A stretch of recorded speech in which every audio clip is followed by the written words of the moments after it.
கவிஞர் வாலி அவருடைய புஸ்தகத்துல 2-3 சம்பவங்கள் சொன்னார். ஒரே நேரத்துல ஒரு 2 இளைஞர்களுடைய வாழ்க்கையை அவர் பதிவு செய்யறார். பாம்பேல ஒரு இளைஞன், அங்க பிராட்வே அப்படின்னு ஒரு தியேட்டர், அந்த தியேட்டர் வாசல்ல ஹார்மோனியம் வாசித்துட்டு இருக்கிறான்.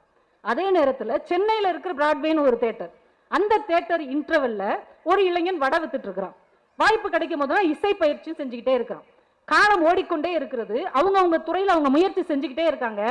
எந்த தியேட்டர் வாசல்ல அவன் ஹார்மோனியம் வாசிச்சானோ, எந்த தியேட்டர்ல இந்த இளைஞன் வடை விற்றானோ, அதே தியேட்டர்ல அவங்க 2 பேருமே இசையமைத்த பாடல் இடம்பெற்ற படம் 100 நாட்கள் ஓடியது என்று வரலாறு பதிவு செய்யப்பட்டிருக்கிறது. மும்பையை சேர்ந்த இளைஞன் நௌசத் அலி என்கின்ற இசையமைப்பாளர், சென்னையை சேர்ந்த இளைஞன் MS விஸ்வநாதன் என்கின்ற ஒரு இளைஞன். வாலியும் அவர் நண்பர் சேகர் அப்படிங்கிறவரும் ஒரு தயாரிப்பாளரை பார்க்க போயிருக்கிறாங்க. போய் பார்த்துட்டு வெளியில வர்றாங்களாம். அவர் வாசல்ல ஒரு ஆஸ்டின் கார், அந்த காலத்துல ஆஸ்டின் காருங்கிறது ரொம்ப பெருசு, இப்ப இருக்கிற ஆடி கார் மாதிரி.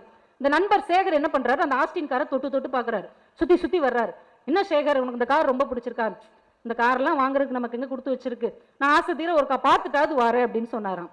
வாலி எழுதுகிறார், அன்றைக்கு ஆஸ்டின் காரை கூட வாங்க முடியாத சேகருக்கு மகனாக பிறந்தவன் தான் இந்தியாவுக்கு 2 ஆஸ்கார் வாங்கி தந்தான் என்று AR ரகுமானை பற்றி அவர் குறிப்பிட்டார். வாழ்க்கை எந்த வினாடியில் வேண்டுமானாலும் உச்சத்தை தொடும் அல்லது பள்ளத்தில் விழும் என்பதை நாம் உணர்ந்திருந்தோம் என்றால் நம்ம வாழ்க்கை குறித்த ஒரு தெளிவான பார்வை நமக்கு கிடைக்கும்.